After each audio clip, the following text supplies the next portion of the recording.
तो यार आज मैं तुम लोगों को बताने वाला हूँ इनऑर्गेनिक केमिस्ट्री अपनी कैसी प्रिपेयर करें। इनऑर्गेनिक का डाउट काफ़ी लोगों को रहता है क्योंकि उसमें थ्योरी कहाँ से करनी है और क्वेश्चंस समझ में नहीं आते। So let's start the video. तो आपको सबसे पहले क्या करना है ना, एनसीईआरटी पढ़नी है। एक दिन आप एनसीईआरटी का एक चैप्टर उठाओ, उसको वर्ड टू वर्ड पढ़ो और फिर उसके बाद जितने भी इंपॉर्टेंट चीज़ें उसमें आपको लगें उसको हाईलाइट कर लो। जैसे कि आपको डेट्स हो गई, केमिकल फार्मूला हो गया और उनके कॉम्पोजिशन, कोई ग्राफ दिया है, एक्सेप्शन लिखा है या फिर कोई ऐसी लाइन जो आपको लग रही है कि ये इम्पॉर्टेंट है और आ सकती है। ये काम आपको बस एक दिन करना है, इसलिए आप एनसीईआरटी उठाओ, उसे कायदे से पढ़ो, वर्ड टू वर्ड एक भी लाइन मत छोड़ना और जो इम्पोर्टेंट लगे उसे हाइलाइटर या फिर पेन पेंसिल से अपना मार्क कर लो। अब एक दिन आपने सब कुछ मार्क कर लिया है, अब अगली बार आपको पूरा एनसीईआरटी पढ़ने की ज़रूरत नहीं है। तो अगली बार अगर आप कभी भी वो चैप्टर रिवाइज़ करना या फिर वो चैप्टर आपको मान लो याद नहीं है तो आपको केवल हाइलाइटेड आइटम्स जो आपने हाईलाइट किए हैं वो पढ़ लेना।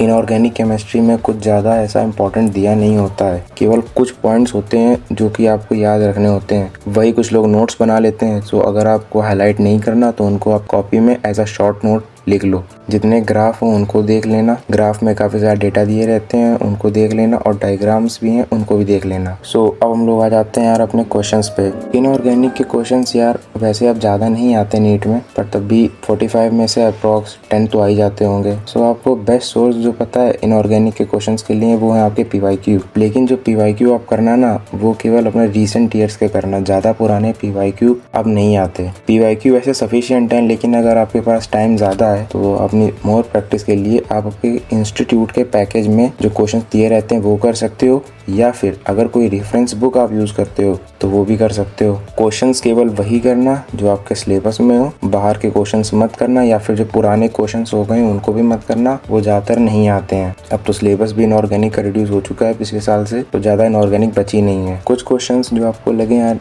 ये इंपॉर्टेंट है या फिर ये मैं भूल गया, तो उन क्वेश्चंस को मार्क कर लेना और उन क्वेश्चंस को जब भी आप चैप्टर पढ़ना तो एक बार उनको देख लेना। तो ऐसे आपके जो क्वेश्चंस आपको नहीं याद वो भी होते जाएंगे। इनऑर्गेनिक केमिस्ट्री में यार क्वेश्चंस करने के लिए आपको स्पीड बिल्कुल बायो के जैसी चाहिए होती है, बट अगर आपको थोड़ा कंसेप्चुअल क्वेश्चन आ गया जैसे कि डी एंड एफ ब्लॉक या फिर अपनी कोऑर्डिनेशन, तो आप उसको कंसिडर करते हुए अगर आपके 60 क्वेश्चंस 60 मिनट में हो रहे हैं तो फिर ठीक है आपकी स्पीड, जो कि एक एवरेज स्पीड होनी भी चाहिए नीट के लिए। अब हम लोग बात करने वाले हैं गाइस रिवीजन की। तो यार पहले आपने एक बार एनसीईआरटी कायदे से पढ़ ली वर्ड टू वर्ड और सारी इंपॉर्टेंट चीजें मार्क कर ली। आपको ये काम सारे चैप्टर्स के साथ कर लेना है। अब आप किसी भी हफ्ते में एक दिन बैठो, आपको इनऑर्गेनिक ज्यादा नहीं पढ़नी, केवल वीक में कोई भी एक दिन आप डिसाइड कर लो, उस दिन आप बैठो, वही जो एक चैप्टर आप पढ़ो उसके जो हाईलाइटेड पॉइंट्स थे बस उतना ही पढ़ लेना, आपका जल्दी हो जाएगा। आप हाईलाइटेड पॉइंट्स पढ़ लोगे कहो आपका आधा एक घंटे में ही हो जाए, लेकिन आप पूरी एनसीईआरटी मत पढ़ना, एक बार आप पढ़ लेना, उसमें हाईलाइट कर लेना और फिर अगली बार से वही हाईलाइटेड पॉइंट्स पढ़ लेना। अब एक दिन आप पढ़ रहे हो इनऑर्गेनिक तो उसी दिन यार अपने क्वेश्चंस भी कर लेना। सो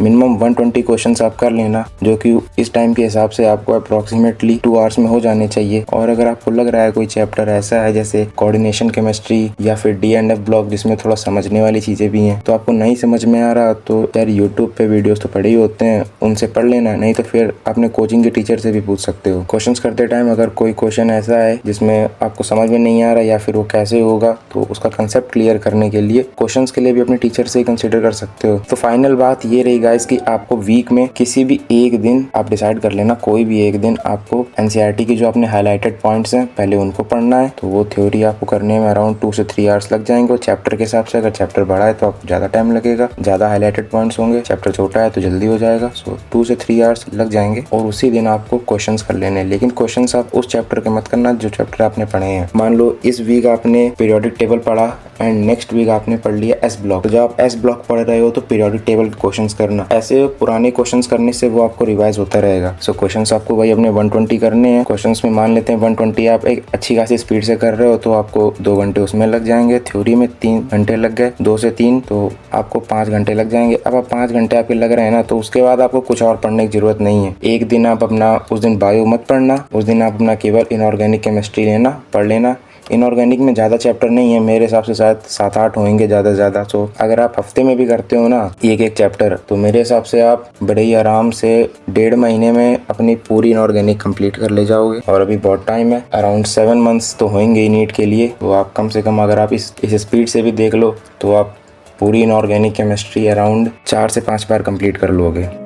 आई होप आपको ये वीडियो पसंद आया होगा। सो इस वीडियो को लाइक कर देना और आप इसका स्क्रीनशॉट भी ले सकते हो।